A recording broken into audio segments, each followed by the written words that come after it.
রাঙ্গুনি উপজেলা প্রশাসনের আয়োজনে এবং উপজেলা ক্রীড়া সংস্থার সহযোগিতায় জাতির পিতা বঙ্গবন্ধু শেখ মুজিবুর রহমান জাতীয় গোল্ড কাপ ফুটবল টুর্নামেন্ট অনূর্ধ্ব-17 উদ্বোধন ইসাখালী জাকির হোসেন স্টেডিয়াম অনাজি জুলাই 26 তারিখ শুক্রবার বিকালে অনুষ্ঠিত হয়। উদ্বোধন অনুষ্ঠানে সভাপতিত্ব করছে উপজেলা নির্বাহী কর্মকর্তা ও উপজেলা ক্রীড়া সংস্থার সভাপতি মোহাম্মদ রায়হান মেহমুদ। এটা প্রধান অতিথি আছিল উপজেলা পরিষদের চেয়ারম্যান বীর মুক্তিযোদ্ধা আবুল কাশেম চিশতি। উদ্বোধক আছিল উপজেলা আওয়ামী লীগের সাধারণ সম্পাদক ইঞ্জিনিয়ার শামসুল আলম তালুকদার।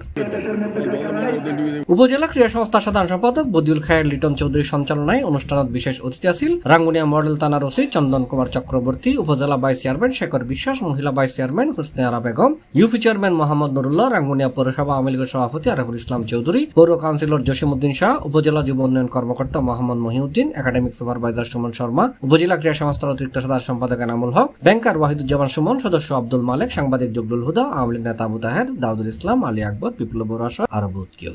উদ্বোধনী খেলা শনিবার রাঙ্গুনিয়া ইউনিয়ন রাজানগর ইউনিয়ন প্রতিদ্বন্দ্বিতা করে। খেলার নির্ধারিত সময়ে গোলশূন্য ড্র হইলে ট্রাইব্রেকারত করায়। ট্রাইব্রেকারত রাজানগর ইউনিয়ন জয়লাভ করছে।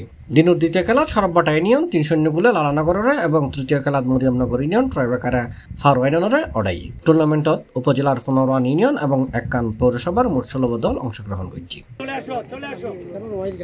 C+ চট্টগ্রাম।